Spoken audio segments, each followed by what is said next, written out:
Okay, great. Vasu, please go ahead, introduce yourself. Hi, I am Vasu. I am a ast- astrophysicist, astronomer. I don't know, somewhere in between. Astronomers slash astrophysicists. It's, It's hard to tell. it's very hard to tell. At the University of Manchester for another month. And then I will move out to start doing physics and information infrastructure. A lot of it, which is very new to me, so I don't know exactly where it's gonna take me. Mm, But yeah, that's pretty much it. I'm a okay, postdoc, and I'll continue to all be right. a postdoc. And you're originally Indian, right? Yes, I'm from India. Okay. And then, okay, let's just start with the very first question that how did you become an astronomer slash astrophysicist? So So it, you're born in India and then you got your education, like early education there, or how yeah, did it so happen? I grew up in India. I grew up in the north of India. And I did my bachelor's in the north, and then I moved about a couple of thousand kilometers down south to do my master's in physics. I knew very early on that I wanted to do astronomy. I think so. I had a phase of at the age of 4 when I wanted to be an architect, and then I wanted to be a microbiologist. And then after that, I decided I wanted to be an astronomer. Like I wanted to do astronomy. So there Okay. was just like these three phases that I know. Yeah, right. Was that influenced by family or Yes. cartoons So or something? I am quite privileged in the sense that both my parents are academics. So they are Right. chemists by profession. My dad worked in drug discovery and tuberculosis. My mother was working more with data science and information science in toxicology and everything that can kill you. Oh, Um, yeah, okay. so It's a nice combination though, yeah. yeah, Oh my God. but Like them getting to know each other should be a very nice story, I guess. Yeah. How yes, did they meet? but like the thing is, I didn't like chemistry. Okay, yeah, right. I mean, I think Uh, most of us, yeah, like most Yeah, astronomers, yeah, it's they weird. I don't. enjoy reading about chemistry now a lot, but like I did not, I didn't like Yeah. chemistry then. So I actually did geology in my undergrad with Okay. physics and maths, and I really enjoyed geology. Like Okay. if this is one field, if I get to transition to, I will transition without a Oh, wow. heartbeat because I really had fun. Because I think I had really good teachers, and it feels more tangible, right? You can Oh, touch yeah. the rock. Right. You Mentors are can't touch the everything. star. Right. I mean, I always say it. Yeah, mentors are everything. They can make you feel stuff. Yeah, As exactly. much as like bad teachers can make you avoid a subject altogether, like some mentors can really Yeah, convince so you to pursue something. I was very fortunate. So I did my geology department. Shout out to Lucknow University Geology Department. All our professors were amazing. So much so that I used to bunk my physics labs to do my geology labs No. again. We did it in the morning, but then we had so Oh much my fun God. that we would Right. bunk our physics labs. Okay. All right. And we used to just I we had like a really bad teacher who used to teach us differential geometry and Riemannian Okay. geometry, and Right. I got so bored I jumped out of the window and went to the geology class. No, this is a real story. I hope this was the ground floor though, not the third floor. No, it was How the did it ground happen? floor. It was the ground floor. And it was just me and another girl. And then she was like one of my friends. And eventually we just bunked. So it's just interesting. Like when you have Right. good teachers, you are really interested in learning. We also did a field Okay. trip that was the only field trip I did in geology, which was really fun. So we were like going and breaking rocks. It was a really nice time. Yeah. And then I moved to Pondicherry down south, where I did my master's in physics, and I Yeah. did laser physics as a specialization. Again, knew I wanted to do geology. Sorry, Mm. astronomy. I'm saying geology, Mm. Okay. astronomy. Um, but But what was the initial motivation with astronomy? Like I I think didn't it get was this. Like just I mean, because you're pure. talking about physics, but then like astronomy is never in the picture. Yeah, because I think so. The thing is that I, as a student, I wanted to do astronomy just basically because, it's like, oh, I was a girl at the age of 7 and I looked up at the stars and I Yeah, felt the right. calling.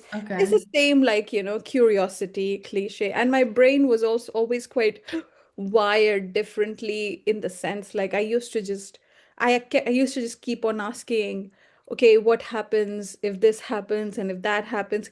I think so also because my mother especially really reinforced that learning. So like she would, Right. so it there used to be on the TV, they made sure that there were like educational channels, so you Okay. could watch your Right. Discovery and things like that. So there And was, there were astronomical shows. yeah, and a lot of astronomy Okay, shows. right. I think so, like it's just it was also just something like science was anyways discussed a lot around me, but it was always just chemistry and biology related. So my interest in those topics were quite diminished. Okay. But for some reason, unbeknownst to me, I was just interested in astronomy. Like I think so, it's a very natural human thing to be interested in stars It and is. It actually is, it's yes. it's Even a when we grow up, like how many people around us are deeply interested in science and they yeah, come to us they and are, right? ask Like questions, right? and it's very normal to think about it all the time because it's just even as a kid, because when you're understand even as a kid in a basic class, you're told like, okay, we have a sun, we have the stars, we have the moon. You want to understand what it all means. Right. You don't understand the distance, so I think so it's just curiosity. And I feel like astronomy would be one of the, may I say this, make like I'm making a very provocative statement, maybe that it might be one of the most universal sciences that comes natural, that humans are naturally curious about. Because if Right. you leave a child, like you go with your kid outside in the evening for a walk and you can see the Right. stars. Like, why do we put cut out stars in children's bedrooms and stuff? Like, it's very normal Right. to be curious. I don't And then think, all the songs that we have, like Twinkle, yeah, Twinkle, Little Star, like stuff. Yeah, like I mean, you exactly. get familiar with this, guys. Like, In all the lullabies, most of the right. lullabies, there True. is going to be like a moon and There's something, yeah, like there's about something. celestial objects, right? And celestial also, coming from, I don't identify, I'm not religious and I don't identify with any religion, but I grew up in a Hindu family. So Right. you would hear stories about, so in Hindu mythology, there are all astronomical heavenly objects are actually Right. mythological creatures, Oh, okay. and they have their own stories. It's basically, if you see the Greek and the Roman mythology, but on steroids. So it's like really intricate, Right. intricate. So you can like, and everything can be linked. So you would hear from your grandparents like these stories that your grandparents will tell you and things like Right. that. So it's very normal, I feel like, for kids to be interested in astronomy. The sad Right. thing is that we just make it very scary when they grow up and they think about, you know, oh no, the amount of mathematics I need to do. Oh, yeah. I mean, Why you're right. can't I just look at the Yeah, like I just want to look at the stars, yeah, and discover yeah, new so stuff.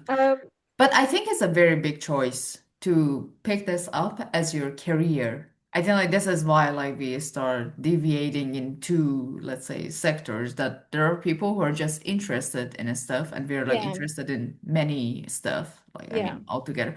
But then choosing this as your job is a very Yeah, I different. would say it's the same thing. So for example, I am interested in all sciences, but I've hated memorizing things in biology. Exactly. Hate it. Yeah, right. Absolutely hate it. Same here. Love Yeah, history. right. Hate memorizing things. But I still say it like I hate parroting stuff. yeah, exactly. It's But just not my thing, you know? Like I mean, it doesn't make any freaking sense that you're just like yeah, but reading like something, then you go to exam and then like repeat all of that stuff and how well you repeat this stuff. yeah, Like, but like for a doctor, he needs to parrot it because you cannot take like a ballpoint. yeah, but then like I mean, there are like some jobs that actually need that, like lawyers, for example, or like I mean, doctors, or I don't know, psychologists, like Yeah. someone like that who was like in that like a specific environment and circumstance that you have to remember everything like very carefully. But for everyone else, like, Yeah, so I mean, yeah, so I think so. I was a very lazy student in some ways, that I would do things which I'm interested in. yeah, And the other things I'll be like, I was not like, oh my God, you're such a clever kid. Like, you will be this. No, I was extremely. I was an extremely, I would say, um, I was a single child, but I was Yeah. extremely naughty and everything else. So there was nothing exclusive about. I don't have an exclusive answer like answer where people say I competed for these exams and I cleared. Right. No, first of all, India, too many people, too much population, right? I And you gave just up on it. You were like, statistically speaking, I'm not gonna too succeed many anyways. people, like So, you have just too much competition, and right. I hated sitting in exam. I kid you, Oh, I okay. would get bored. Like when you had to sit in a 3 hour exam, I was just like, oh my God, this is so boring. Again, yeah.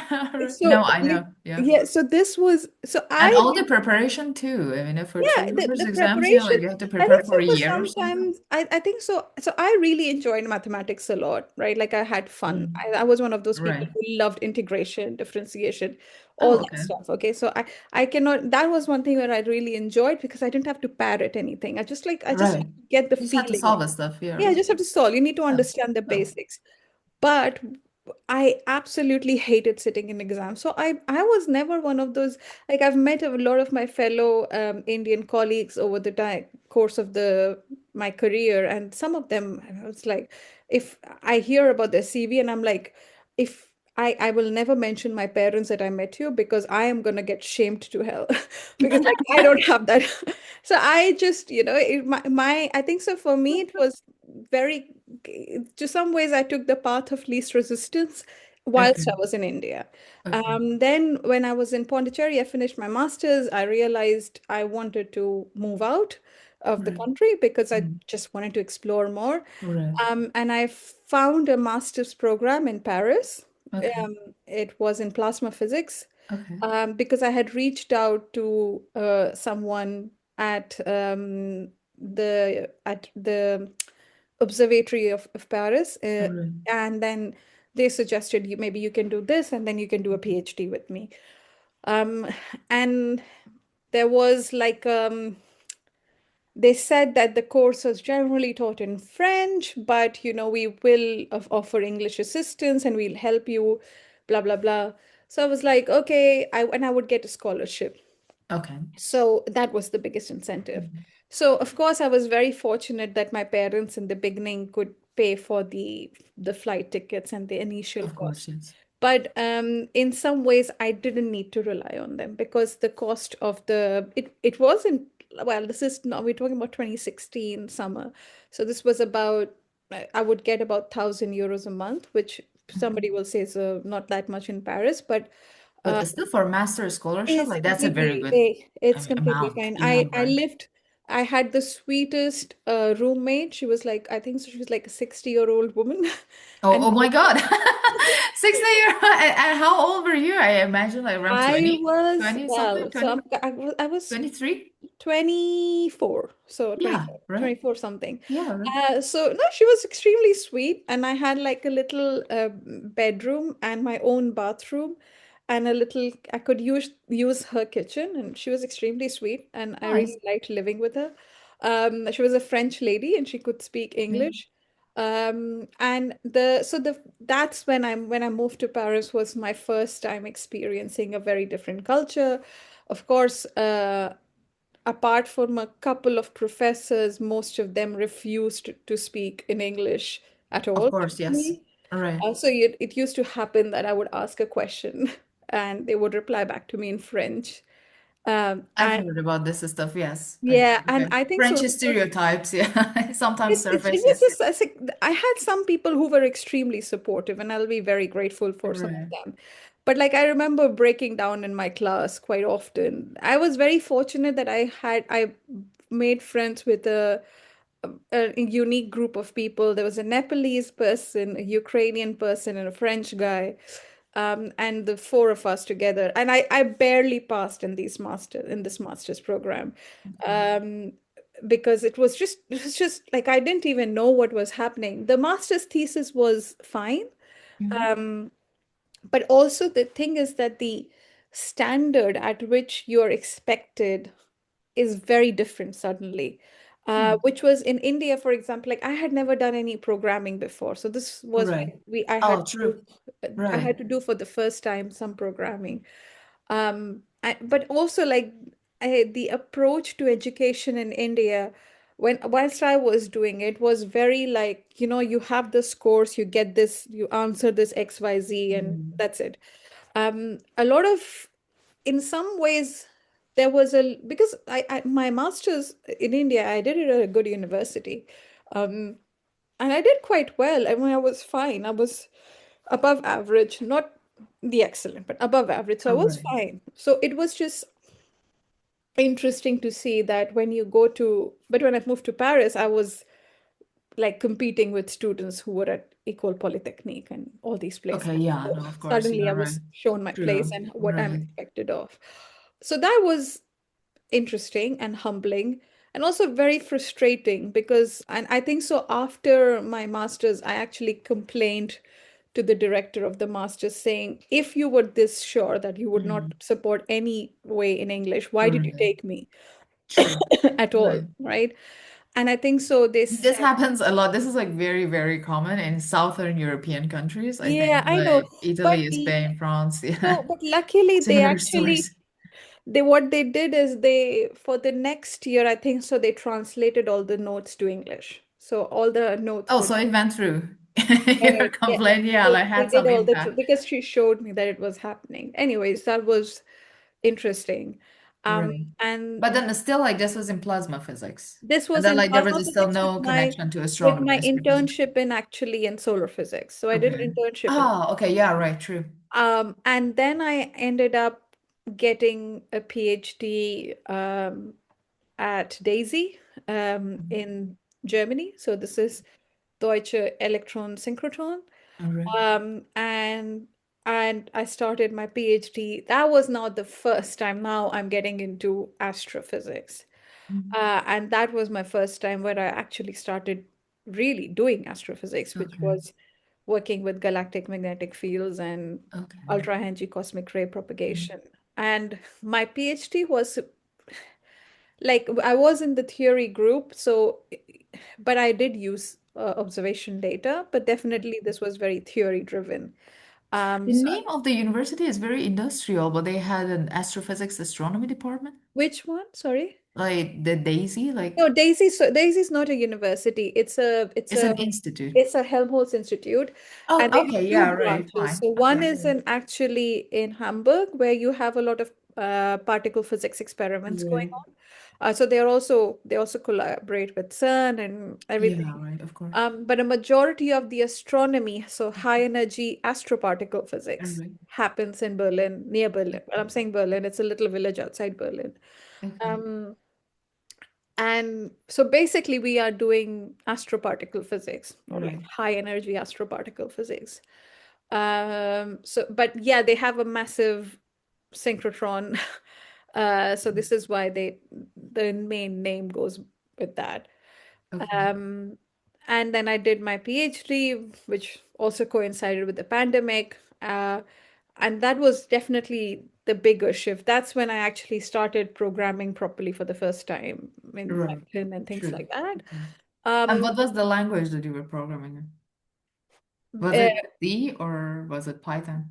no, no, Python, Okay. So you Python. started with Python. Okay. No, I mean, I started actually with Fortran 77, and then I turned to Okay. Fortran 90. Yeah, that's also Then not, then I yeah, I went know, to right? I Python. mean, yeah, like very normal. Yes. Yeah, then I went to Python and also I did C++ plus plus a bit, but like C++ plus plus only because one of the softwares we use is actually written in C++, plus plus, so you need Right. to understand C++ plus plus a bit. But True. like I cannot I out with from scratch I cannot do something in C++ plus plus just out of the blue. It takes time. Okay. Like Yeah. it's not, but I can understand what happens there.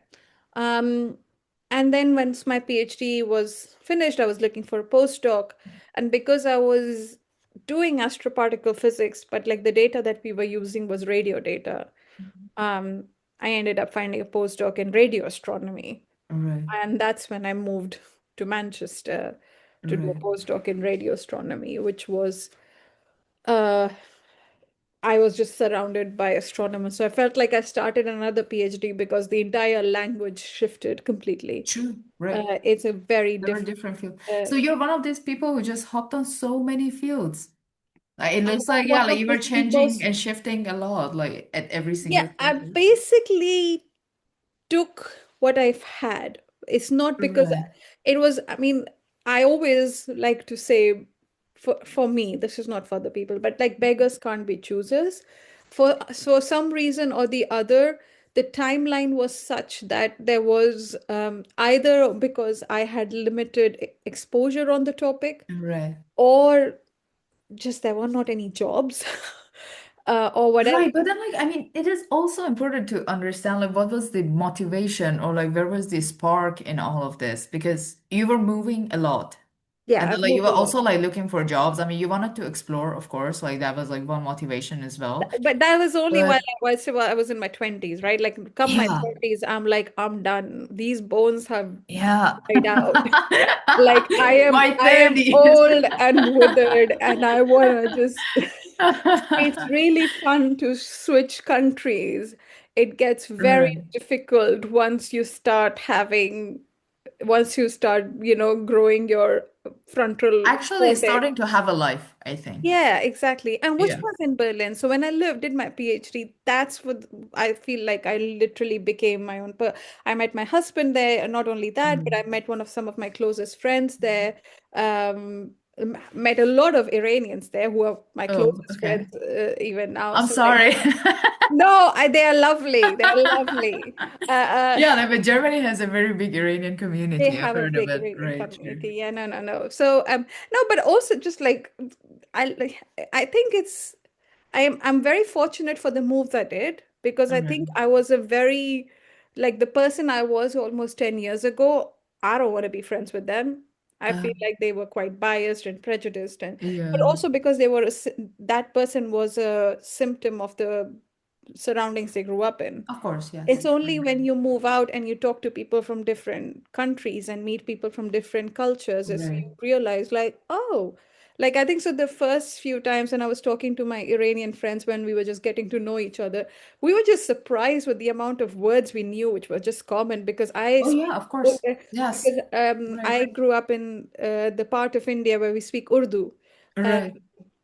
And you and have like I so just many did, words in common with us. yeah, Yeah. and I I'm didn't I'm know that. aware of that. Yeah, no, right.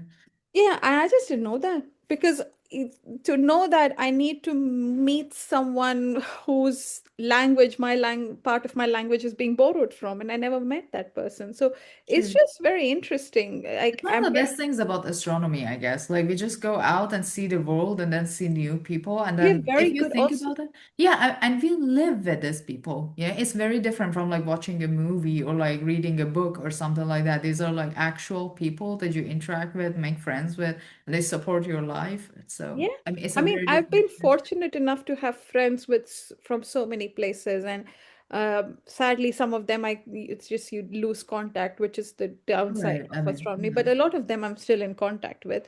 And I think so we get very good at understanding English and different accents. My husband Oh, struggles yeah. a lot sometimes when he hears Right. that I'm in a talk, and he's like, I'm really struggling.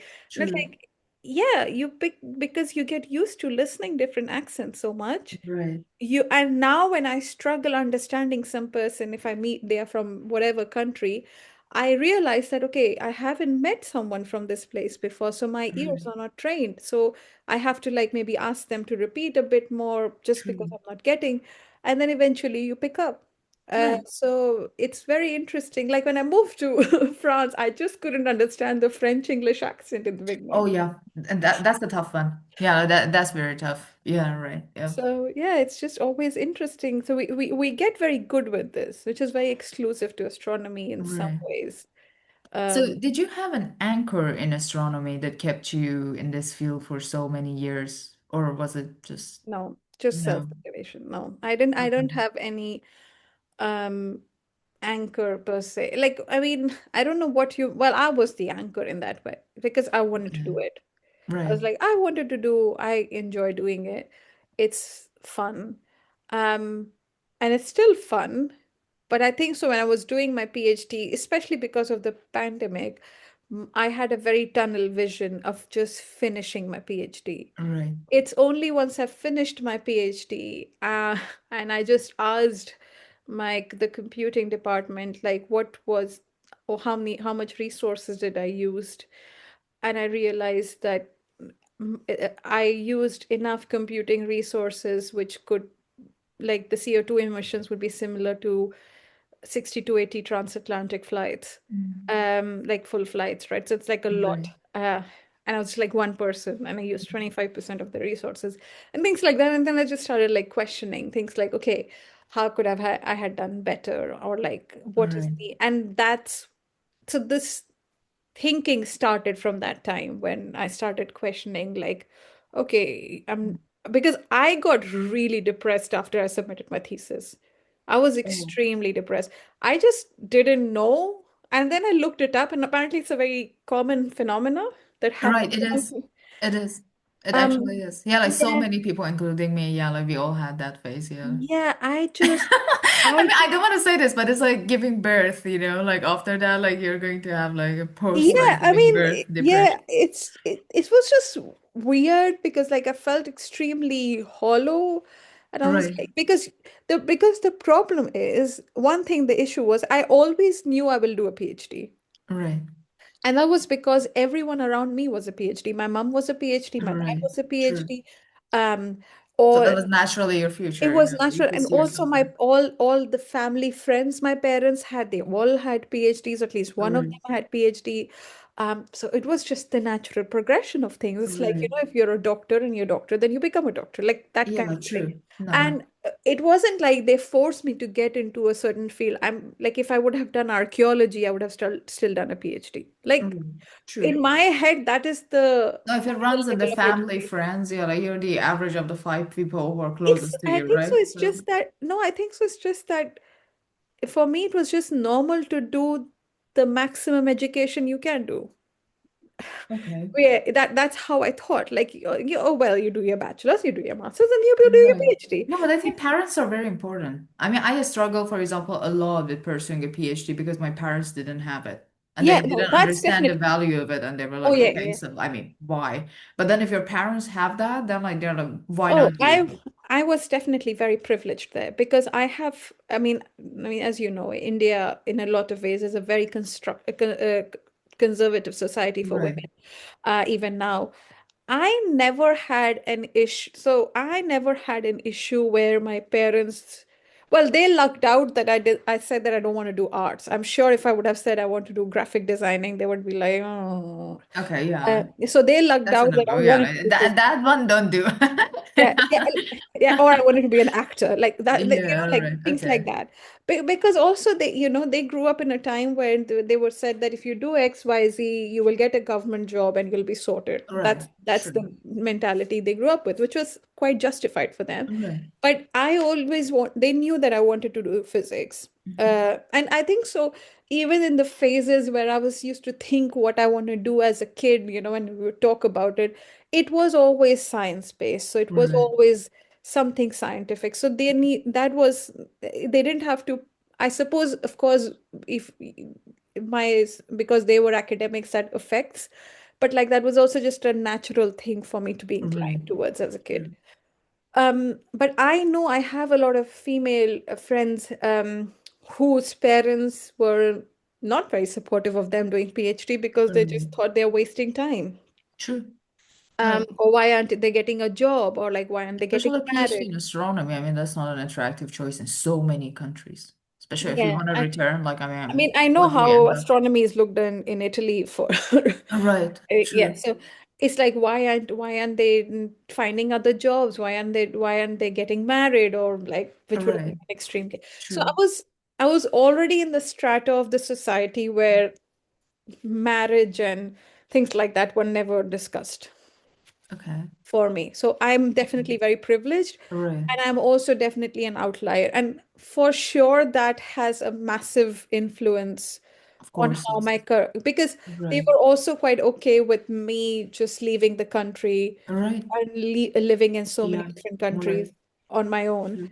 Um, so I think so that is just the privilege I had. I cannot say No, I that. feel like we're taking this for granted, especially like for people like us, because I think in Europe, this is way more common for women to move. But then in Asia, we have very difficult situation to just Yeah. convince people to move out. And if your family is not up for it, then most probably you're just not gonna go anywhere. Oh yeah, yeah. I mean, Oh, yeah, like you're gonna stay, you're gonna get married, you're yeah, gonna have kids, and if then they all that wouldn't stuff. have supported in 2016 for me to, like, just Right, like that first push. I needed that first push right, to like get my visa sorted, the right, initial money that, and again, financially we were quite okay because both my parents, by the time I was like in my master's, they both my parents were working.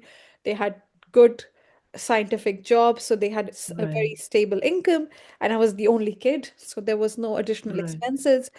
And they Um, also understood that your education will have value, and yeah, then you're going to get good jobs, etc. Like they knew like where it's gonna lead to. education always has a very, at least until I was in my late teens, early 20s, had an extreme value in India. I Right, know that now everything is sort of changing because of right, AI and everything else. So education was always prioritized. The cherry on top was for in my case was that my parents did not, like, generally education is always prioritized for boys very often. oh But yes, when we, like, it changed a lot when we became like, because around me again, I was surrounded by, like, some of the friends I had, their parents were academics, so everybody was more like interested in people just studying. We still had people who were academics who would say girls can't do maths, and oh yeah. they're better for biology. There are like always folks like Yeah, that, yeah, but exactly. luckily I never heard that. So Okay, I had, in fact, the pressure at my in for me was just too much for in academia. Like I had the academic pressure is was extremely high for us, extremely high. So but there was no, I think so that is why there was never a question that I'll never do a PhD. I would always do a PhD. Like okay. it's just the It was natural. kind of like laid out for you, like you knew Yeah, like until if the my PhD, like I'm gonna do like after that, like we'll see what Yeah, happens. it's just one, two, three. Like if my parents ever meet someone like younger people and they ask like, "Oh, what do you want to do in life?" Because that's what Indian parents always ask, tend to ask, and then they're like, "Oh, then you should do a PhD." Like just normally. Okay, I think it's just like normal, that's real Yes. cool. Yeah. Which is very interesting because it's like dead Mhm. opposite to how people. I didn't realize how intimidating PhD is for people Right. until I started doing it myself, and I would tell people, and they'll just be so like, "Oh, you're doing a PhD." I'm like, it's a normal thing to do. I think it's actually annoying. Like it's a very annoying It's phase a of your very annoying life. thing. Yeah, yeah, yeah. Yeah, like I mean, I don't, you suffer a lot, I think. Oh, I Yeah, have. I mean, it's the first time that you're actually doing research, the mentorship. I mean, most professors that I have met in my entire life, let's say, they are not ready to mentor anyone. Like, seriously, I mean, my honest opinion. Most Yeah, I agree. professors that I we agree. meet, I they 100% should not supervise. This is the very first issue about like PhD programs because they cannot mentor anyone. Like, they I have think never that the done like problem organized is research themselves.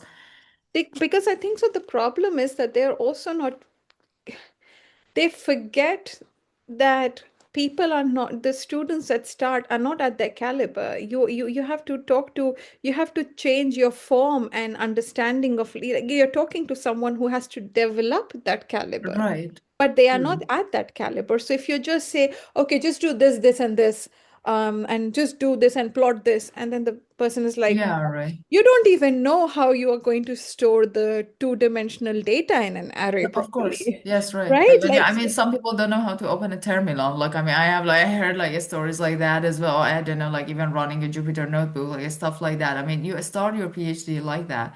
But then also the thing that many supervisors don't understand is that like after a PhD program, you have to compete in order to get a postdoc job. So I mean, from there, like you have to reach to an acceptable level where you're successful in your like next phase if you want to stay inside the academic environment. But rarely you see anyone ready for this process. no, and that was my major worry. So when I was applying for my for my postdoc, I only had one first author paper. And that was mostly because I mean I get it. Like the idea was to write good papers rather than, Right. churn papers. But the problem is that now we are living in an astronomy society where you churn papers rather than write good papers. Um, so my second first author paper, actually, I finished that work during my postdoc. I was very fortunate that at Manchester, they didn't really care about that. They were Right. like, oh, she has one paper. They were happy with my interview. And so I Right. got offered the job. And my third first author paper is still is now in peer review. So it's Right. submitted. And for some people, they'll be like, oh my God, you just have three papers and Right. like one, Some people come out one. of their PhD with like three or four. Exactly. And And I we know still have to people. like compete with them, I, but I then know yeah. people like that. Some of my friends Right. are like that. It's just Right. also the topic matters. Right. Also. Like, my topics have been so theory driven Right. that in order to we needed to do multiple, like we didn't have enough Right. data sets to compare with, so you need to come up with clever ways. Also, Right. like, to be honest, I hate my first paper. My second paper is actually the paper that I'm actually proud Right. of, because I think Okay. so that is a proper theory paper, which I can Right. say like it's Okay. quite robust. My Okay. third first author paper is more of a review paper. It's good, but Right. like if I have to think about in terms of like academically, which of your three papers are you very Right. happy with? That will be the second paper I published. Okay. Right. So it's also just like it's interesting that, and that was another thing, like this whole pressure. Like I would hear from some colleagues. I have like a friend, he's a postdoc now, senior postdoc, and he has like six first author papers, six or seven Right. first author papers. And he was told by a senior academic, or he heard a senior academic saying, like, oh, if you want to get permanent, you need to have two to three first author papers per year. Right. What? Who does, if you're doing that per year, either you don't have any life, which I'm sorry, I don't want to die from heart attack at the age of 45. That's one thing. Which is the life of many young astronomers. Like, let's not forget. I mean, how many people are dying out of height failure before the Yeah, age so 50 in this community? So, I mean, exactly. yeah, like there are some people who do that, but yeah, like I their hearts and fail too. Yeah, they don't I see want and they I become want to permanent for have a maybe 10 life. years. Yeah. Like I want to have a life. I want to have a life. I like cooking. I like gardening. I like these things. Right. I want to do that. Like I like reading. I like playing video games. Like I want to like Right. have a life. And I Oh, we think should have a talk about the video game part. But like it's just weird that, like, Right. this is No, it this is is absolutely weird. I know that there was like someone who got hired as a professor like here in Italy, and Italy is like famous for people not publishing that much. So like this is the reality of someone's work. But they said that when you're getting hired, I think like in the last 3 to 5 years, you should have 50 papers. what? Something like And that. also, I mean, how and who reads these papers? Like, I mean, that is so my question. I mean, okay, you publish, and then like, who reads these papers? I mean, imagine every single person that you're hiring has that. So, like, if you have three people, then you have 150 papers, and then who's the audience? No, also I'll be very honest, maybe as I am no one in astronomy community by s- like any mark, okay? Like I'm a blip. And I have no problem being a blip. But the point is I'll never trust a person who publishes that much. I will never trust the This robust. is also true.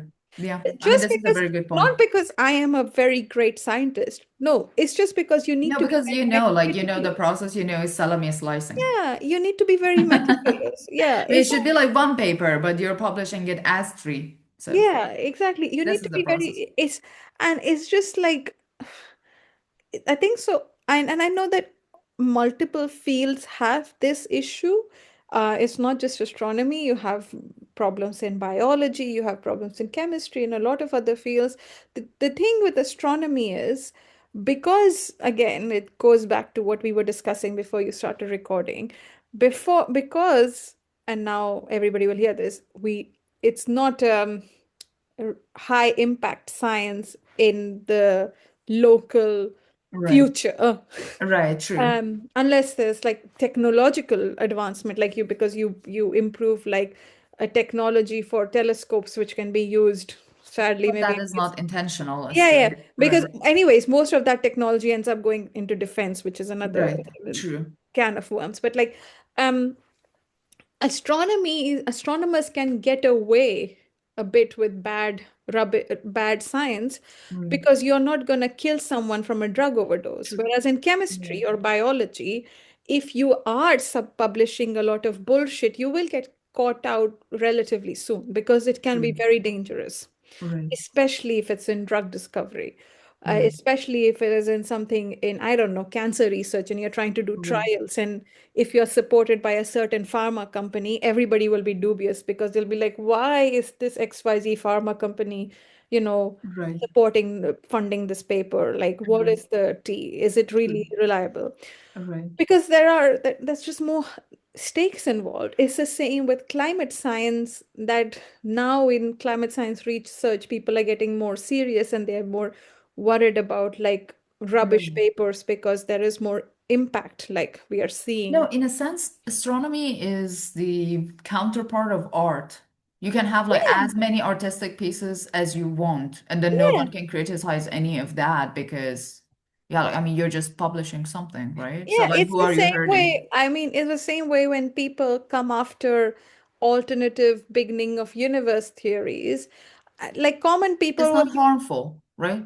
I yeah, mean, this it's is not the harmful. issue, right? I Yeah, mean, it's and just something also, that is you coming know, out of your brain and it's and doing also nothing in in this world. there will be, I don't see in the foreseeable future in our lifetime you will ever be able to prove exactly whether the cyclic universe theory from Oh, yeah. Penrose holds or Right. whether the Big Bang is right. Right. Or the same goes for, like, I mean, I work in the magnetic fields in the Milky Way. You will Right. never be able to chart the magnetic fields in the No, right. Milky Way No, over absolutely. in like in the foreseeable future. And yes, you can improve it with certain data sets that we are going to get in the next 10, 15 years. You can definitely improve the understanding, but you'll never have a full model. Like you Right. just can't. Like we're talking about No, true. crazy Right. distances, right? Right. So, and it's okay. We can be ballparky unless and until we find a way to have space hyperdrives where we can go from one point to another in a Right. I feel like this is fraction the of time. essence of like computational astrophysics. Yeah. Like there's like no perfect model. Like it's just like these little bits that are accumulating. Like you just change a parameter or just like you just add a function and then a section. And then you have this pressure of publish or perish thing. So like in the middle of the process, you have to keep publishing, publishing because everyone else is publishing. So And I think so. This is also what the beauty should have been with astronomy, that because we did not have that this high stakes, high impact kind of field where we have the pressure to, like, the future of humanity lies right. in our hand or anything, we should have been more exploratory and just do it more like, how to Right. express in art. Like everyone has a different Right. style. Now That who these doesn't mean, deadlines are for, right? This is yeah, the basic like question. I'm not saying that I don't have robust physics or maths. Of course, the foundations should be robust and Right. should be derived from first principles, and I agree with that. But you could be more creative. Like when Right. people like make fun of people who do string theory or this or that or Mond or whatever. I mean, they're just having fun, really. Uh, Right. as long as it And makes, you're doing the same thing, I'm actually. I doing the mean, okay, same like thing. you're seeing stuff. It's Let's say just that that it is more tangible, it's, but I yeah. mean, of course, there is a value to what can be proved and what cannot be proved, and which is fine. But the point is, as long as, that's why people say, as long as the basis of mathematics is robust, as long as you can understand that, then you'll be like, okay, fine. Like, if the only way astronomy would have high impact is like we can figure out space travel and things like that, Right. right? Which again, extremely interested in. Don't get me wrong. I love Yeah, the no, idea of right. terraforming, True. love the idea of space. I grew up on Star Trek and all the, Right. like techno optimism with Right, that I true. hate now with because The uh, environmental impact, yeah, of was just horrible. because of few rich men, really, very rich men. Okay, yeah, right.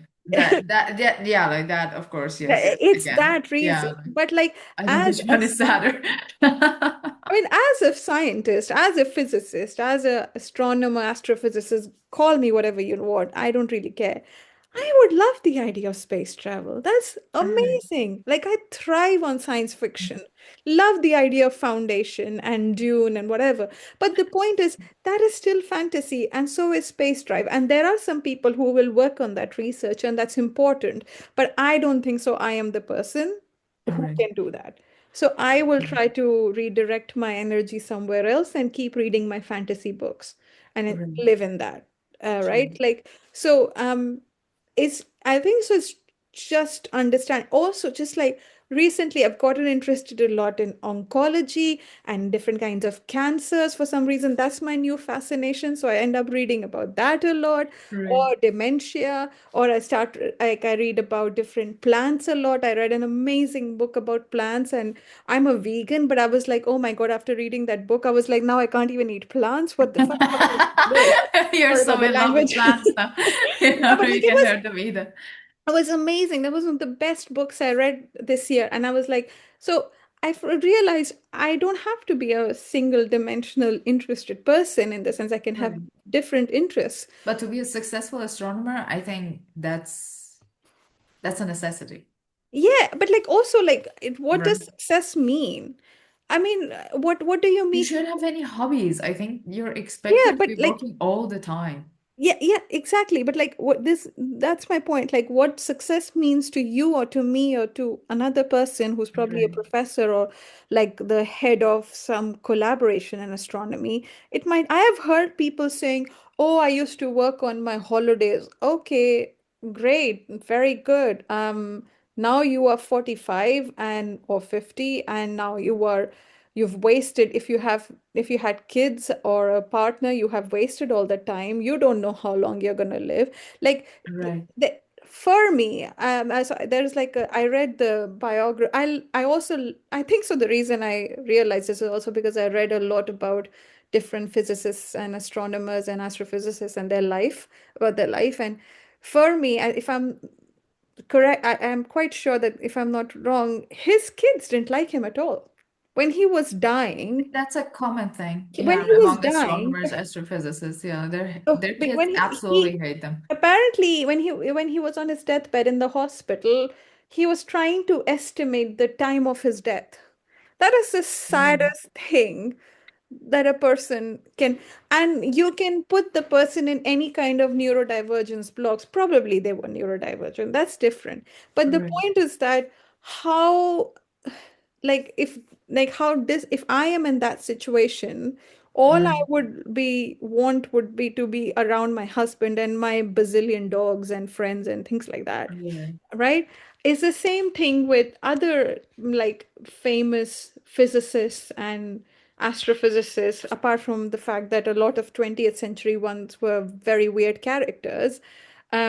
Von Neumann could not cope, like von Neumann, who was an atheist all his life, one Right. of the most clever men, Right. just could not cope with the fact that he's going to die from No. cancer. So he became like hardcore religious Right. Christian on his deathbed, and True. he had a complete mental breakdown And because he yeah, no, I just know. Yeah. yeah because he just It's thought that he's invincible. no, right. No, And I true. was like, Yeah, right. I mean, Kip Thorne is also, I think, opening his book, the book that he wrote for Interstellar. That, yeah, like I yeah, was a very successful astrophysicist or something like that. And then I was not a very successful dad. I mean, this is something that is a cliche. And I mean, yeah, you I know, like mean, Einstein, for example, had a child that was lost or something because he was not taking the responsibility for that child. yeah, So like she was lost, and then like when he was trying to find her, she didn't want to meet him yeah, I mean, because the of course. also the point is like I always think like what is then first of all, don't be parents. I don't want to be a parent. True. I totally vote for that. Like I admire, yes, astronomer couples who don't have kids. I'm like, this Yeah, is exactly. Like right. Yes, I mean, don't be parents. yes, please. It's just weird if you can't take care of. The second thing is like, I mean, and look, it's the same thing where people talk about Shakespeare, right? People say, was Shakespeare a man? Was it a woman? Was it like Shakespeare, the whoever the person was, whether it was a Mm. one person or two people or a woman, Right, they're dead, gone kaput, like they're right, dust. The idea of Shakespeare is alive, whether mm, who it is doesn't matter. right, 500 years from now, people will not know exactly probably about Einstein, especially if we like if we still have the earth around. What right, they will know will have an idea of Einstein, like we have right, an idea of Aristotle or Archimedes or Aryabhatta. We know these people, but like Right. Who, who really cares you in that Right. regard? You've True. got like it goes into, I think so the point is that a lot of, and this is morbid, and that's how my brain works, so I'm just saying it in a morbid way. The point is, a lot of academics do not understand the I think so they don't understand how limited time they have, Right. at being, and how lucky they are to have, to be actually to experience life in some ways. And so because they haven't grasped their brain around mortality, for some twisted reason my brain always thought about mortality since I was a kid. I don't know Right. why. My parents never got me checked. They should have gotten me checked. But like, I've read, I used to read articles about research in death, about death, since I was a Right. kid. So I don't know Right. why but that has shaped a lot of the You're way. in the Tim Burton club. You're Yeah, watching like, everything from Tim Burton. but the point is that you have, it's, I don't think so it really matters how much your name leaves an impact or not. I'm not trying to be Mm. nihilist. All I'm trying to say is like, do what you're trying, do of course what you enjoy, but just like, it doesn't, nothing has to define you. Like your, it doesn't have to be your identity. Your identity can be Right. multifaceted. And for a very long time, my identity was what I was doing.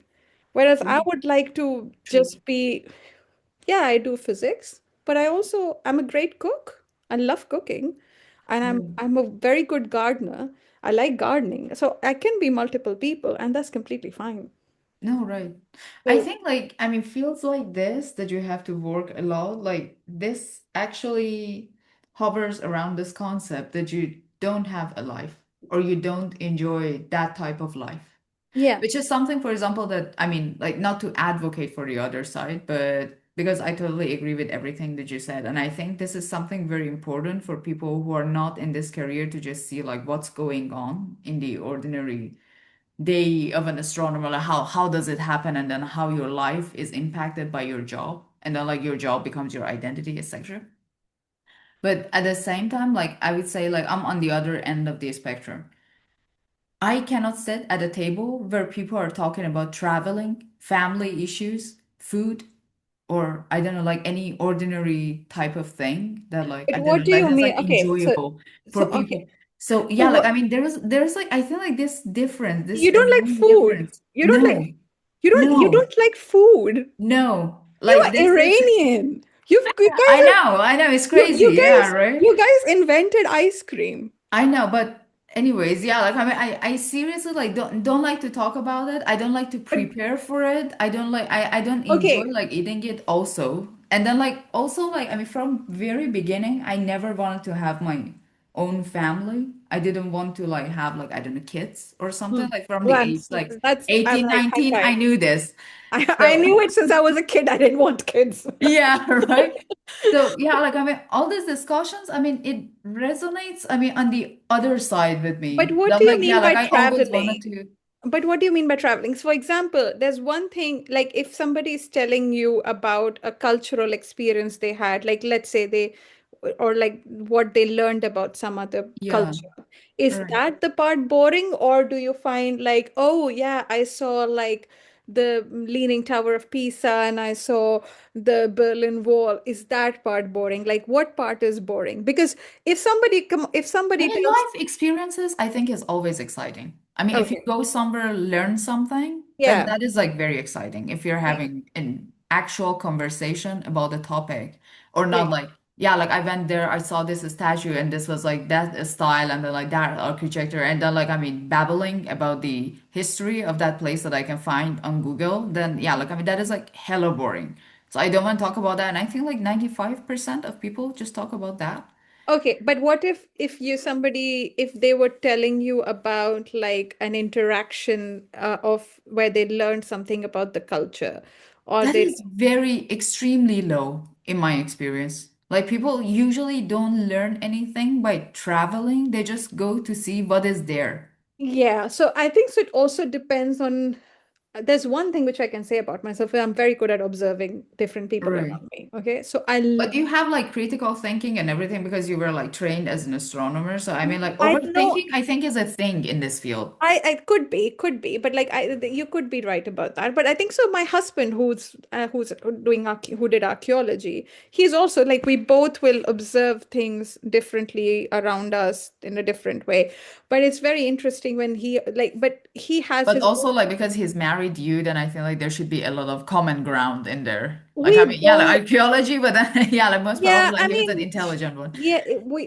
We mean we are both like 85-year-olds in 30-year-old bodies. That is true. Yeah, all But souls, yeah, right? but like okay, but with about the food part, tell me one thing. If somebody told you, are you in like if somebody talked about food science or like the science or the chemistry or like what does capsaicin do because of which you actually feel less depressed after eating capsaicin, which is your which What is is the percentage of getting a conversation like that? you'll get that. I love food science, Yeah, right? no, I mean, yeah, but you again, like because we're back to a scientist.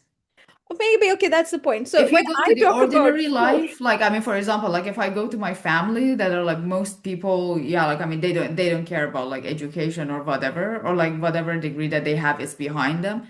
yeah. You will never get such So conversations. I feel like a person who's really passionate about cooking and food will understand the Mhm. science very well. Maybe they don't use the scientific terms, No, of but course not. they will know, like, is it's in a way when you in Iran when you make like tahdig or like when you put Right, like some kind of berries in your rice, why are you doing that? Like what is the flavor profile which works right. so well so that you enjoy it? It's because of like, so that actually to I think I became a better cook because I understood the science of Right. taste, Oh, right? okay. Right. uh, I mean, yeah, like I had this false like during my bachelor studies. Yes, like they actually went and studied this. But again, they were like very passionate scientists too. Yeah, so I love food science. Like I love reading about food science. Again, my one of my passions is reading because I look, the thing is I don't have any skill sets like you guys have of painting, crocheting, knitting, anything like that. I failed in art in school. I'm not kidding. I failed Impossible. in art. Yeah, no, seriously.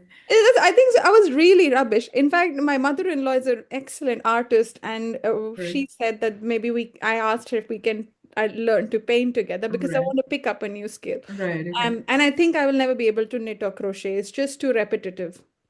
I Okay. can't do Yeah. No, things. true. For me as well. Yeah. I can't do I repetitive. mean, whatever thing that is, I mean, this is like bad to say, but then like whatever thing that is kind of, yeah, like repetitive in process or sequence, like that really kills my brain and it depresses me to no end. Like, I don't know, like for example, I don't watch series anymore. Or like, I mean, like whatever thing that doesn't have any movement and it doesn't make my brain You work. need to get your brain needs to get stimulated. I think so Yeah, the right. one thing people will think that gardening will feel very monotonous, but actually gardening is one of the most fascinating science that you can actually pick up because Yeah, right. the, No, I feel like that's got a lot of movement, right? I mean, yes, it's also like very physical work. it is very physical, so it's very calming. It's very Right. calming to work with your hands in mud. I don't wear gloves. I don't Right. care. Like I need to feel the soil. It's quite nice. But also it's just interesting to observe what kind of critters and things come around, Right. how like you learn, okay, I need to pollinate my own plants so that because the pollination is not happening because the number of bees were not enough or there are not enough Right. butterflies. So there's like a lot of things you can pick up. But I feel like, for example, it really matters. I This is the bold statement I'm saying for you. I don't think you are not interested in food or traveling. I think you're not interested in the conversations that people are bringing to the table. Because I Oh, think right. there is nothing, I'm a strong believer that you can find interest in anything that you like that is like in topics that exist. I think it's about how you present that topic Right. to It the really certain depends person. on the person that you're talking to. Yeah, And exactly. more often than not, I have interesting conversations with people who are actual scientists or like do something that requires critical thinking. I think so. You just have and fun conversations with people who are critical thinkers, maybe. It doesn't Yeah. have to do with science. It's just that you might be biased by being surrounded by mostly scientists, which I know a lot of scientists who are not critical thinkers. And I've had Oh, conversations where I'm like, yeah, how did this happen? I just don't know how to contribute to it. Right, I can very easily talk about things that I find boring because I'll try to just direct it in the direction that I find interesting. So if you start talking about fashion with me, for example, and like the newest clothing line or something, I'll start okay, yeah, directing. like I just literally don't want to be in this world, if Yeah, this so is the but proper then way of I will saying start it. trying Yeah, to get about what materials is that clothing made from and where is it sourced, and then I will go into the exploitation of the people who make this.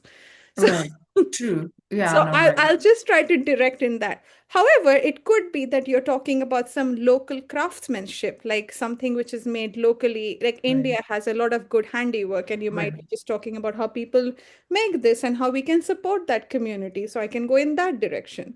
But I right, really can't, I don't give 2 cents about what is the latest TikTok trend. But I will, if you yeah, start that topic, I can go in the direction of saying how this is just like increasing consumerism and people just don't know how to manage their own money and they're just putting everything yeah, in the landfill. mm, So you that's just fair. need to, like, I think so. The way is to steer the conversation, manipulate people.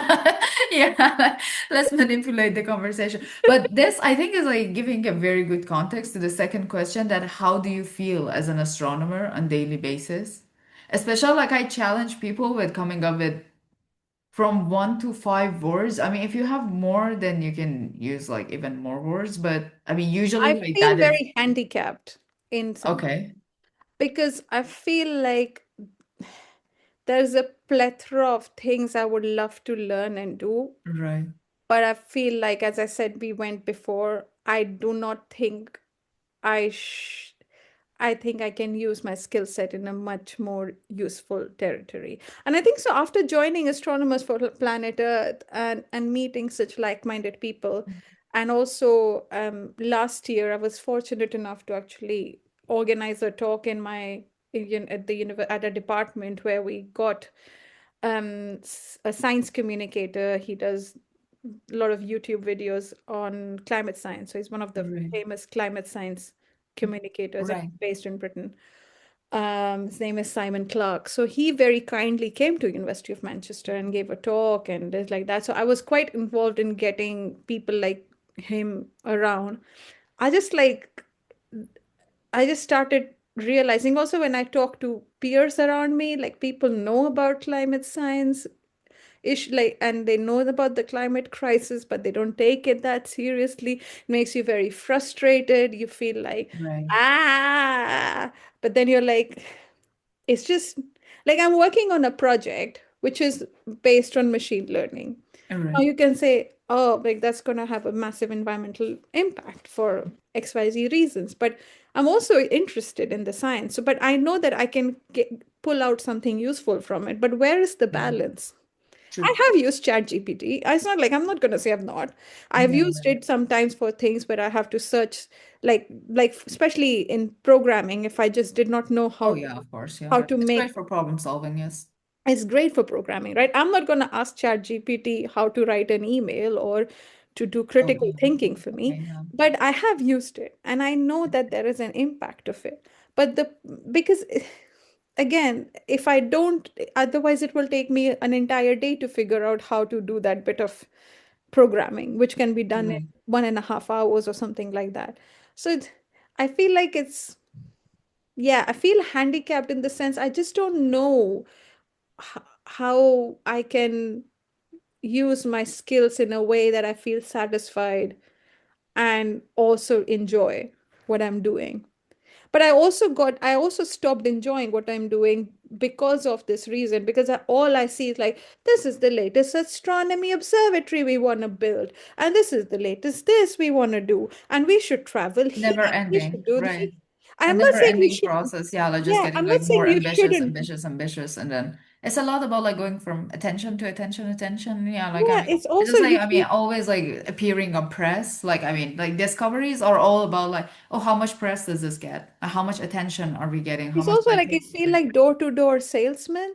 in the sense It's that like social media. Like, I yeah, mean, it's a lot like science has become like social media marketing. exactly. I mean, and the problem is, I'm not saying don't go for in-person meeting. Like, I'm not against. I love Right. hybrid meeting, but True. I also understand the value of meeting someone in person to do research. I Right. completely get it.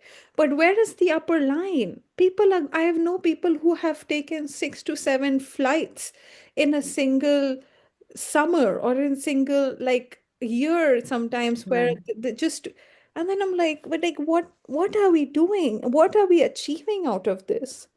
But also, I mean, the value of being a good researcher has been given to that, like highly speaking, that how much you're traveling and then how Exactly. mobile you are. Like I read this dreadful story, I think in a Nature op-ed about someone who had obtained like he was in the process of obtaining a grant and then he was apparently like based in Minnesota and he was working in a specific lab. Then he was changing to another lab but is still in Minnesota. And then one of the criticism that he got for his grant writing was that why aren't you moving? I mean, it was another institute. I mean, it was just in the same state. But then, Yeah. I mean, if you're not mobile enough to just change like from a state to a state and then go somewhere further, apparently like that is frowned upon, kind of. It is definitely frowned upon. I for sure. So, Like you hear that a lot, right? And I'm like, who is frowning? Who are these people who have gotten the authority to frown upon these things? Shame on and you. why should you, yeah, like, why should you move a lot? Yeah. Yeah, I mean, Also, this is the like question. this is this one thing which we always used to say, like because I mean, astronomy is also very male-dominated field. A lot Right, of the astronomers, middle-aged ones, and this is not coming from the point. I'm not trying to be ageist here. I'm just saying, like late 30s, early 40s, something like right. that. A lot of them say are men, and you want to tell them like you wouldn't have had the career that you have if your wife had not come with you, packed Oh, of course. the Yes, belongings and taken care of your kids, right, right? I am extremely grateful to the fact that my husband right, decided to like when my own I had given myself the constraint that I'll try to stay in Europe, right? right, And then when I got it, he was like, no, no, we'll do it. And he had never lived outside of Berlin, never in his right, life. And he left everything for me to move right, here. Um, so like, and I'm extremely grateful for right, that. And I recognize that it's an immense privilege. But like most of them, they don't even realize that their wives are doing this for them. right, And they are true, sacrificing their own careers by choice, but right. they are doing that. So, um, This is like one of the saddest things that I think happen in astronomy. I mean, I've seen like, I mean, way worse because I mean, some people's careers, it is flexible enough to do this for your partner. But then I have seen so many female astronomers who have given up on their career because the husband had a better, like more solid career. or like Okay. I heard some senior professor was talking about his colleague, female colleague, who gave birth and then came back to work after 2 days.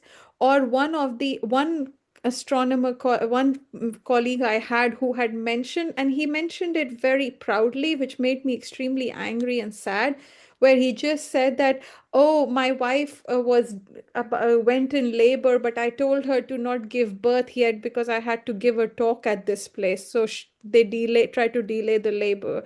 And I was like, and then they're still married, okay? So like whatever. And then I think so. I don't know. And I was like, excuse me? This is horrifying. You Like hear. for this coming from an educated person, like See, I'm so that's the point. sorry. What does that education mean? What does Yeah, having a PhD mean? What is having like it doesn't mean anything. this is dreadful. Just I don't know. Like you hear that and you're like, yeah, I'm hearing that and oh my God. Like also, this have is you so noticed upsetting. Like, if you notice, and this oh, is, oh of course, God. you can make choices to have whenever you want to have kids as a female. Enough is talked about female body.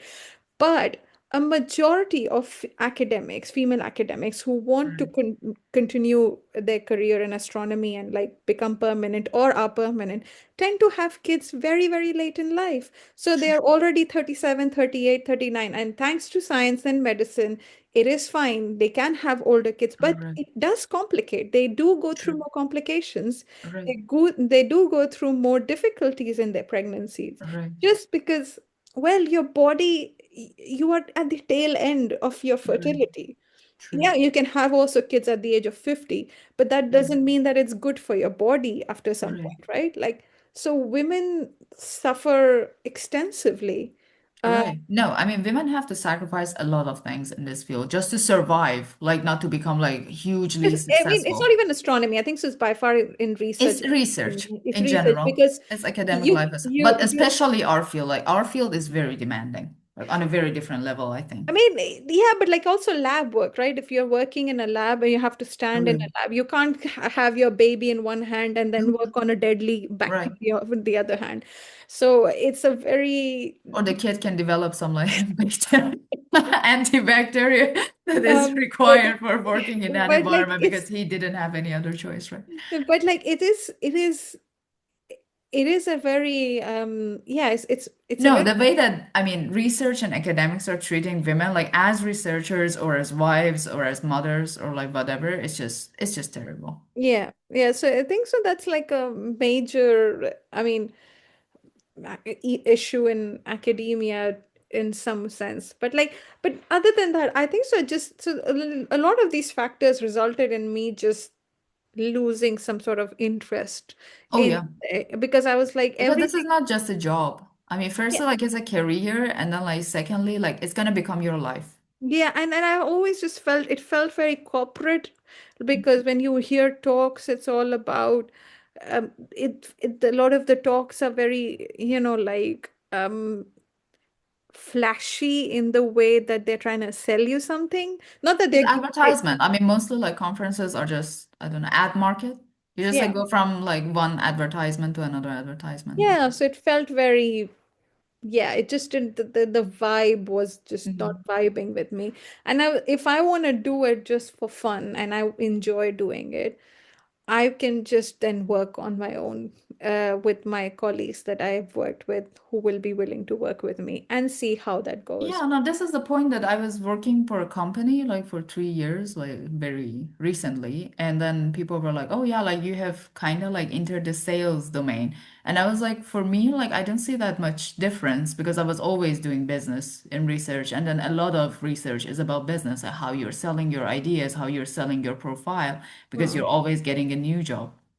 So, I mean, actually, I think like it's a lot about sales and business. Yeah, Like there's a exactly. one-to-one like correspondence. Yeah, and I just, yeah, it's just I'm not the right person for it. I'm not the right person to um enjoy that part. Like I cannot, Mhm. I'm not the person who will be able, not that there's anything wrong in it. I know why people do it, but I cannot be like, oh, I have published this new paper, check it out. Like Right. like on LinkedIn or something like Oh that. yeah, of course, yes.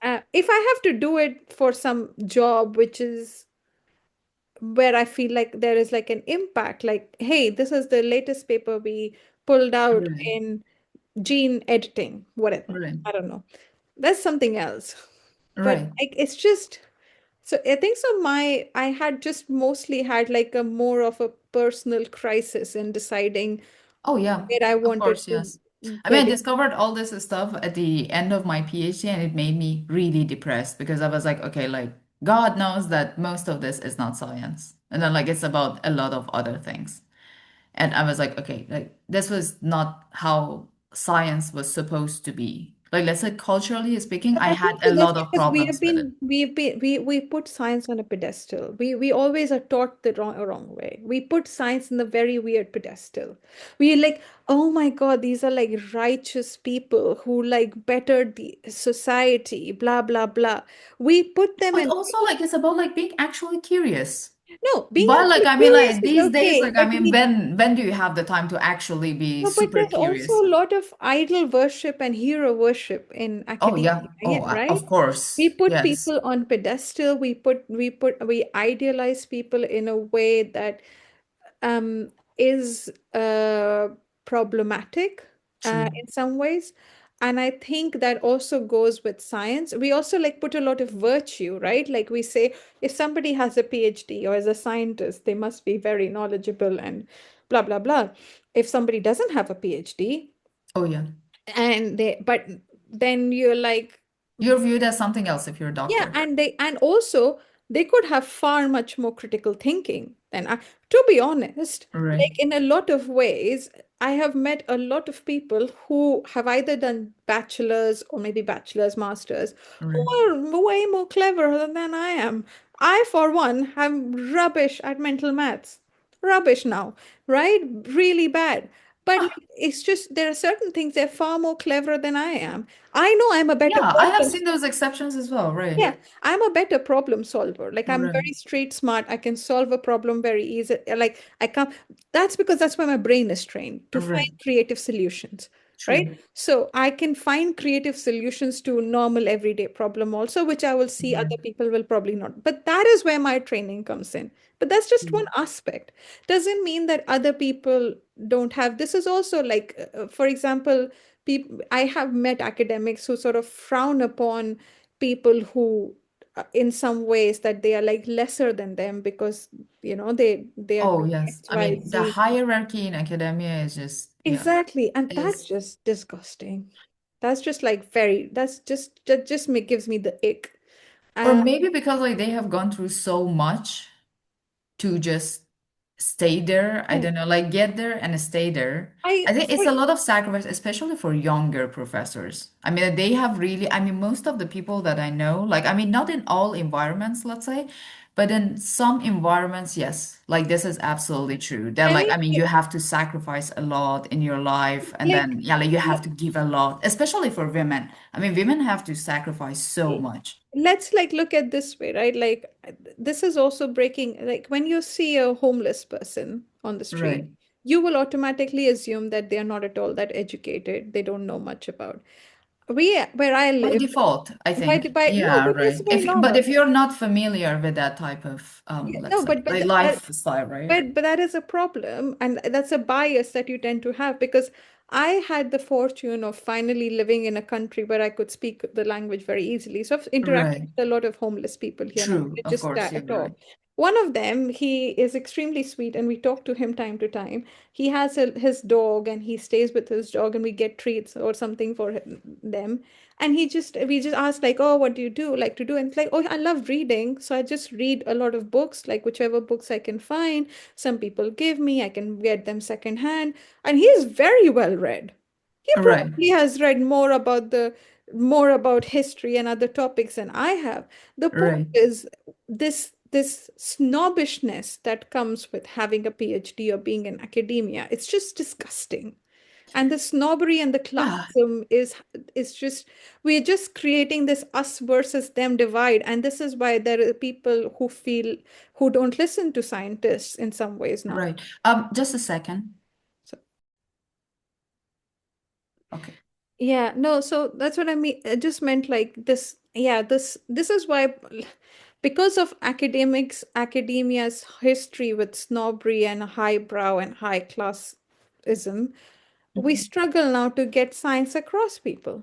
Oh, yes, of Why course. we have Yeah. people Right. who don't believe in vaccines, people who don't believe in climate science, just because they're like, ah, these just a bunch of idiots who sit in the corner of a room and just scratch their heads and are like, but Yeah, right, because there's no connection whatsoever. Because I mean, also like academics are overburdened with their own tasks. I yeah, would say, I don't know, like mostly when you're a professor, you have to be teaching, then you have to be grant writing, then you have to supervise people, then you have to, I don't know, like you have to be successful in all of this stuff. And then if you're an observational astronomer, on the one hand, like you have to get telescope time as well, you have to be observing. And then like, so how many hours do you have in yeah, life, like general, yeah, to accomplish all of this?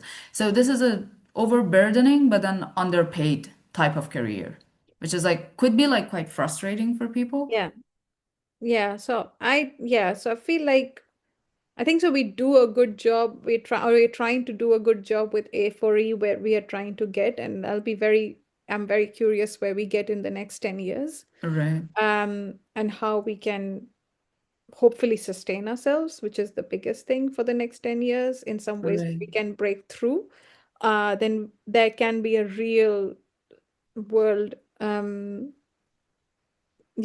you can have some real world impact in some ways.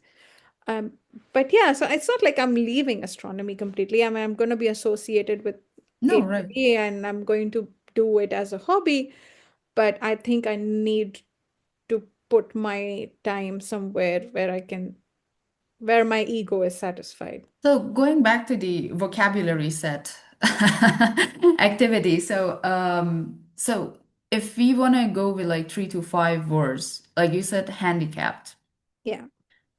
then the other one was, I think, like misaligned with values. Yeah, that would be something misaligned with values. Then um, I don't know. I don't know how to describe this in a word, but then like you're also thinking that you're surrounded by pretentious people. I don't think they are genuinely pretentious. I think so they're just playing the game that they have to play to sustain Right. themselves. Mm.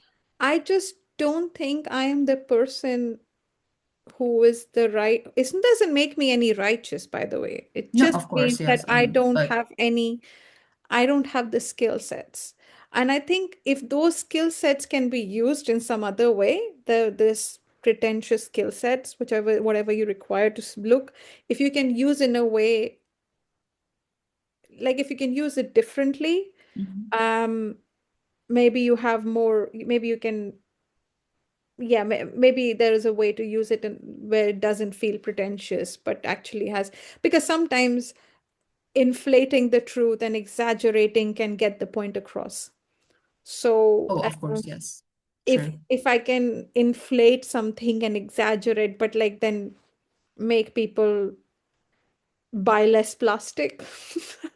Yeah, like I mean, of course, yes. I mean, yeah, like we've tried a lot with that, but yeah, like Yeah, I mean, no, it's but not like going there. Yeah, like no, you right, know, so I think so. Situation matters, and I think right. everybody But if has. you want to go with like 2 more words, for example, to Uh, just describe yourself on an average day, like not on a day that you're like very depressed about it, not on a day that you feel very accomplished, like in a normal day.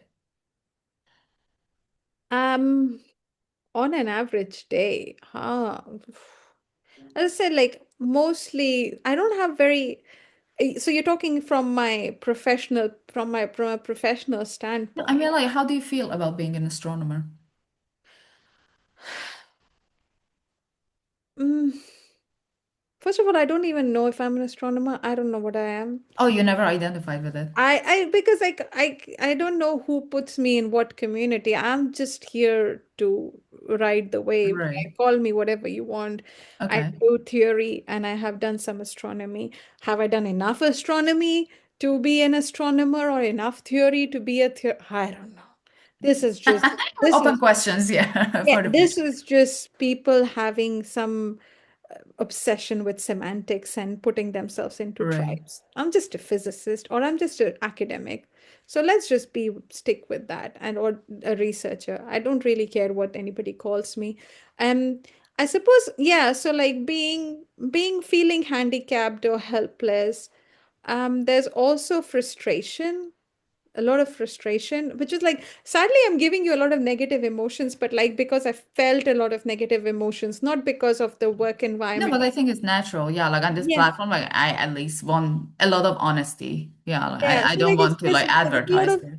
there's a lot of frustration and dissatisfaction for a lot. So Mhm. yeah, like I don't have any, I And can, this is common, yes, among yeah, young astronomers. Yes, I'm yeah, happy you're bringing this up. I like I'm very like didn't want to make it sound that negative, but like I'm very frustrated, angry, dissatisfied, and just just like why Yeah, like can't you're they leaving understand? something behind. Yeah, I can see that. Yeah, I right. was like, why can't you just why can't people see things that's in the, like in the way they, and I think so it's mostly comes from the fact that you can fix it quite easily if you Right. want to as a True. community. This is very important. But you won't. In the same way, Right. we don't fix wars, in the same way, we don't fix global hunger or Right. things like that. It's Right. basically on that. And so then it goes into a very philosophical, stoic, True. idealist way, which doesn't serve the world. So you have to Right. find a way to navigate through this and see, okay, what can I do which is a bit less frustrating? Um, True. so it's just, yeah. Sorry, don't know. My last question is actually like, how do you envision yourself in the future of this field, like classically speaking?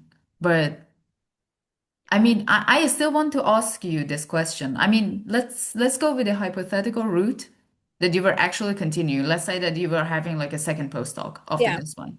Then like what is your mental picture? Like, I mean, when you were a PhD, when you were a postdoc, I mean, what was your mental vision? When I was a PhD, I think so I was a bit too naive and in some ways even a bit stupid, but there's nothing wrong to be stupid. It's okay.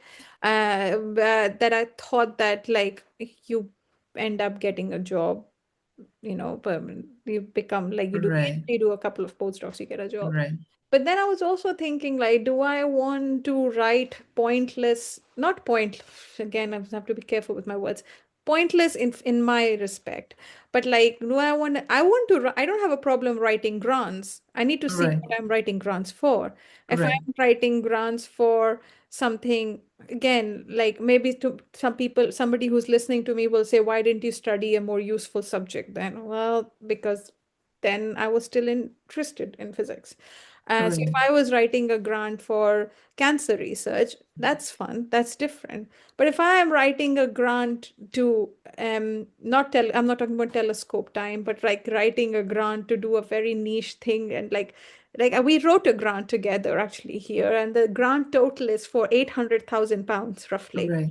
right? I will not get any of that money. I won't even get 10% of that, right? My Okay, salary will yeah, not right. be True. 10% of that. Right, A lot of that money is just overhead that goes to the university. right, And then you think, where is all that money going? Because you don't see things working in the way it right, should, right? So I feel like there's just the especially in Britain, I feel like all the universities are just like a black hole.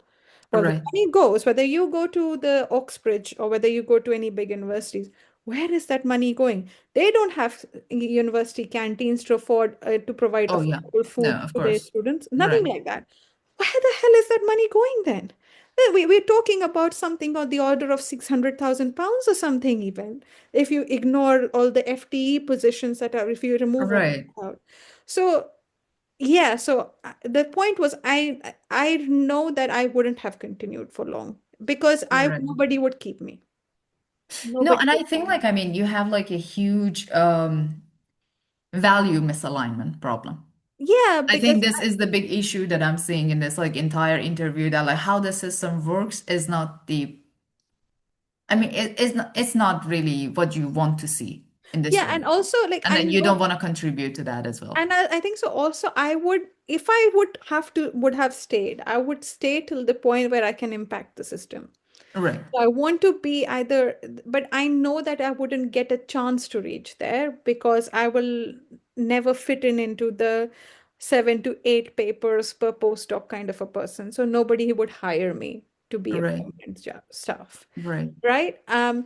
And then I don't, if I want to get, if I want to do, want some academic reform, then I'm getting into a more political side of things, which is Right. then like, can I just use my academic skills somewhere else where I can still might have to write grants, but then those grants are for something interesting?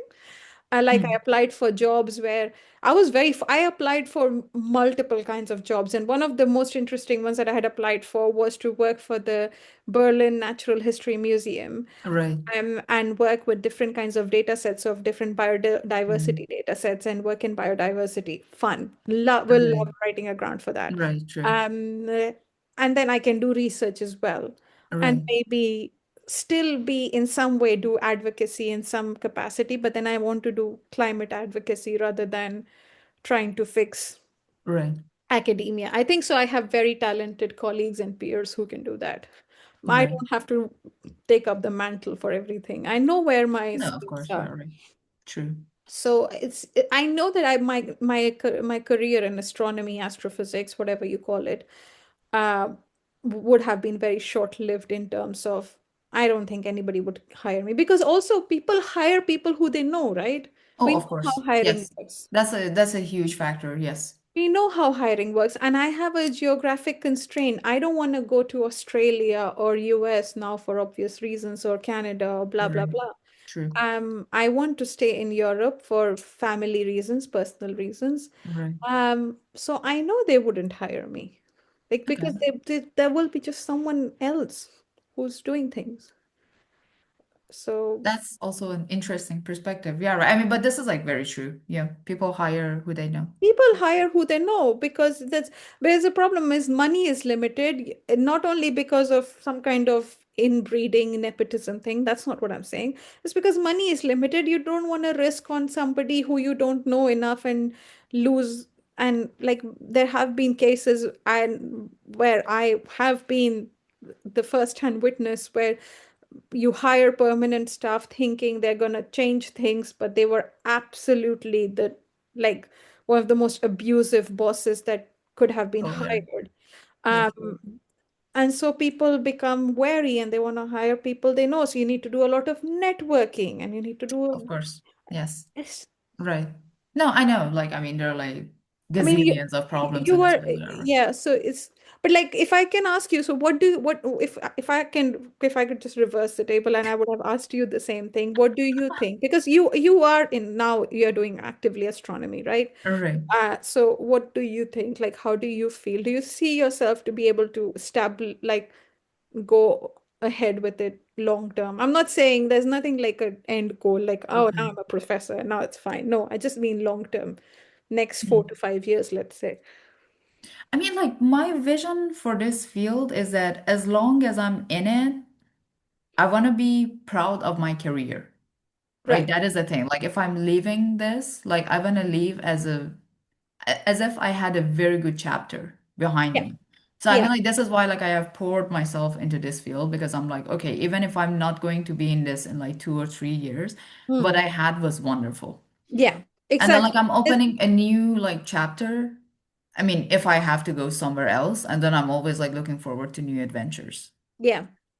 But yeah, I mean, it's so far, I mean, I don't know even if I mean, I definitely don't want to be a professor, Hmm. but I mean, a That I research. also knew. I'd never want to be a professor. Yeah, no. I mean, That's I why. don't want to teach. Yeah, like, and So I I don't because I want. didn't have like that many inspiring mentors, let's say. Like, I didn't have like very invested supervisors. So at the same time, like, I didn't learn how to supervise people, and then like I didn't develop that passion as well.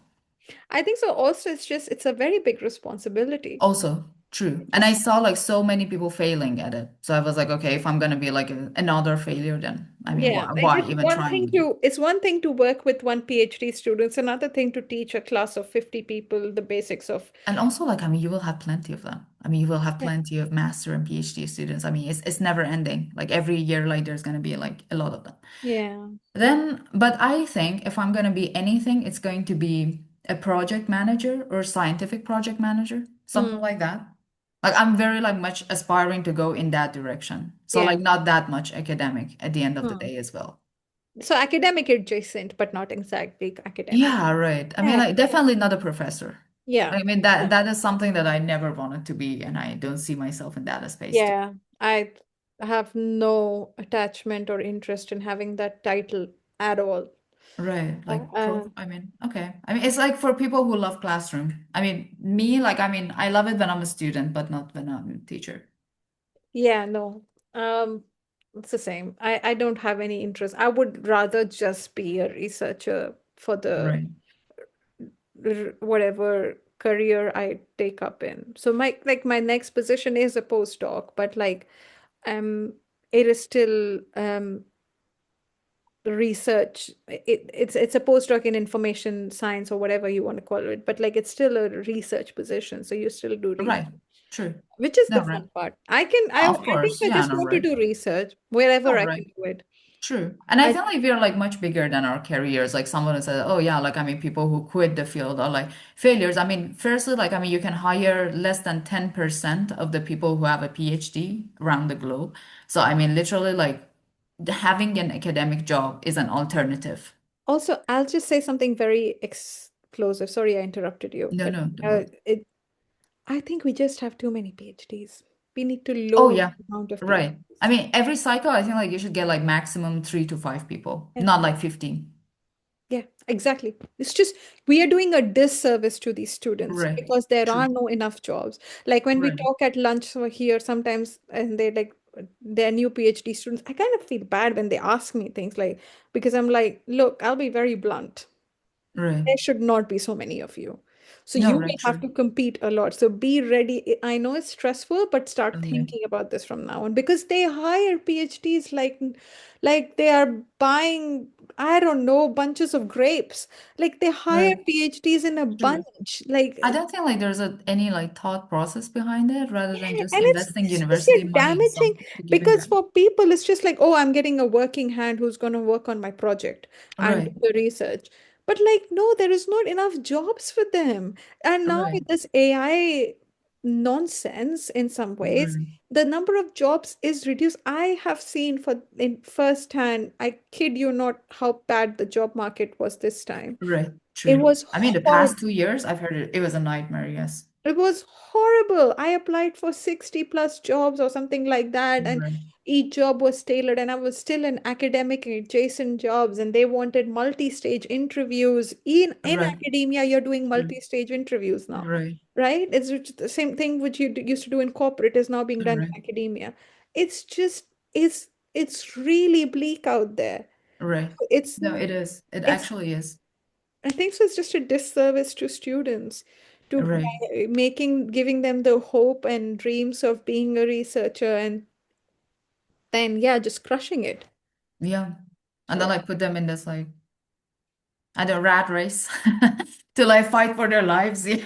And then like it becomes like a hunger game like pretty soon. Like after your first postdoc, then you're like, okay, like this is very difficult. Because the higher that you go on the ladder, then it becomes like more and more difficult to just stay.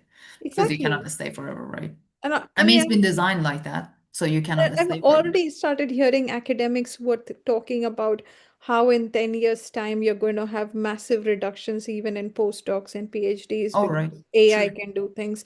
I All don't right. believe it entirely, but I'm like, I'm not, I don't have the enough insight to say, yeah, there could be a lot of things which will get very streamlined, like data Right. pipelines and things True. like that. Right. I mean, So, especially like the software part, like maybe like this is like a blessing in disguise because science will surface more. So you will be valued more for the way that you think and you're creative rather than just doing the work. yes, but who's going to take the blunt of the force? Us. The Oh, yeah, of generation who's course. in their who are right now in their 20s and Right. early 30s or mid The 30s. burn generation. Currently, like Always. basically Yeah, us. you're always the burn generation. Okay, so I think like this was a very fruitful discussion, and I think like this is the longest one that we've had. But Oh, yeah, like I mean, we have like touched on so many topics. Thank you, because you're so very well spoken, and you're like always like very like full of ideas, full of colorful ideas, and I'm very grateful for that. So like when you just you said just that, oh like I'm yeah, very like we can do talkative. this, I was very happy. I was like, okay, there are like too many things to talk about. But if you think like there's a closing comment. Um, Happy New Year. Clear skies. Blue Um, skies, clear skies. I mean, not really. Like whoever is listening, if they benefited anything or found something interesting, that's nice. Yeah, and all the best to anyone who's listening because they're probably also either in the field or curious about the field.